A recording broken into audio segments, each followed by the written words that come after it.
நம்மளுக்கு ரொம்ப பிடிச்ச காலேஜ்ல அட்மிஷன் கிடைக்காம இருக்க வேண்டிட்டு இருந்த அந்த வேலை வேற யாரோ தட்டிட்டு போனது.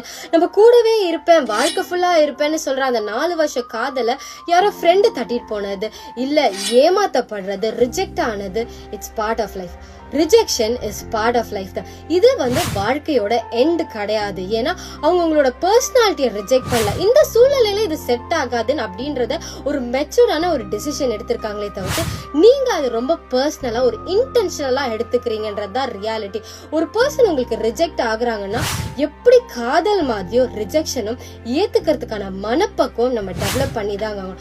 ஏன்னா லைஃப்ல இப்ப நிறைய விஷயங்கள் you will be having to face it.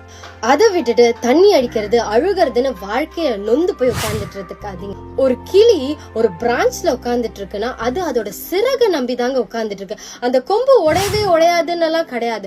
அது உடைஞ்சாலும் மீண்டும் பறக்க முடியும்ன்ற நம்பிக்கை இருக்கலாம்.